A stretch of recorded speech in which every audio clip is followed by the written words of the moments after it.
কৃতজ্ঞতা প্রকাশ করছি। কিন্তু বিগত 17 বছর একটি অনির্বাচিত ফ্যাসিবাদ সরকারকে ভারতীয় বিজেপি সরকার যেভাবে সামর্থ্য দিয়ে বাংলাদেশে গুম খুন হত্যা এদেশের টাকা বিদেশে পাচার করা সহ বাংলাদেশের গণতান্ত্রিক ব্যবস্থাকে যেভাবে ধ্বংস করে দিয়েছে, আন্তর্জাতিক আদালতে ভারতের এই অপরাধের জন্য একদিন দাঁড় করানো হবে ইনশাআল্লাহ, আপনারা দোয়া করেন। গত কয়েকদিন আগে দেখলাম জাতিসংঘ থেকে একটি রিপোর্ট প্রদান করা হয়েছে। হাসিনা 14 পুরুষেরা আর কোনো রেহাই করার কোনো উপায় নাই। জাতিসংঘ থেকে রিপোর্ট দেওয়া হয়েছে, রিপোর্ট হচ্ছে হাসিনা এদেশের সকল হত্যাকাণ্ড এবং খুনের মূল হোতা।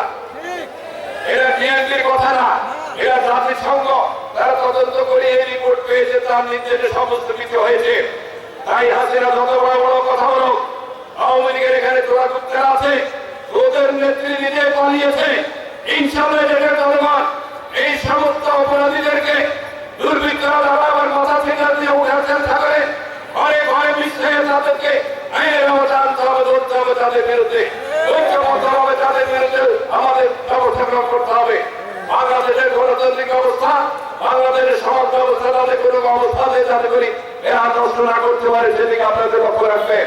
আওয়ামী লীগ মনে করে হাজার হাজার কোটি টাকা আমরা কামিয়েছি, বিদেশে যে সমস্ত টাকা পয়সা আছে এই সমস্ত টাকা পয়সা দিয়ে বিএনপি এবং বাংলাদেশের বিরুদ্ধে বিভিন্ন ষড়যন্ত্র চক্রান্ত করা হবে, বিএনপির বিরুদ্ধে ষড়যন্ত্র চক্রান্ত হবে, ইনশাআল্লাহ কোনো কাজ হবে না।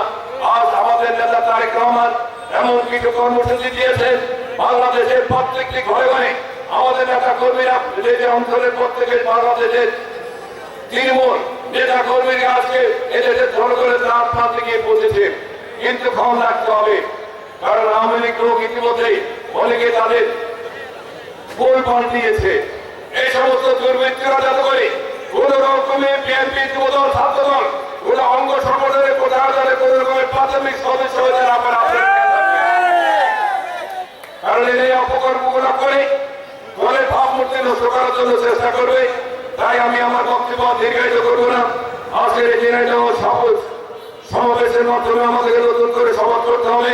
আমাদের নেতা তারেক রহমানকে আমরা অবিলম্বে ফিরিয়ে আনবো, আমাদের নেত্রী বেগম খালেদা জিয়া সুস্থতায় দেশে ফিরিয়ে আনবেন এবং এই সরকারের নিকট আমাদের 3টি দফা অবিলম্বে আইন শৃঙ্খলার উন্নতি করা, নিত্য প্রয়োজনীয় দ্রব্যের সামগ্রীর রমজানের পূর্বে যাতে করে এগুলো নিয়ন্ত্রণে আসে এবং নির্বাচনের রোড ম্যাপ প্রয়োগ করার আহ্বান জানিয়ে এবং তারা হাজার হাজার কোটি টাকা বিদেশে পাচার করেছে এইদের তালিকা প্রদান করে বাংলাদেশে একটি গণতন্ত্র প্রকাশ করা, এদেশে তাদের অবস্থিত স্থাবর সমস্ত সম্পত্তি বাজেয়াপ্ত করে ইনাম দিয়ে দেশের রাষ্ট্রীয় কোষাগারে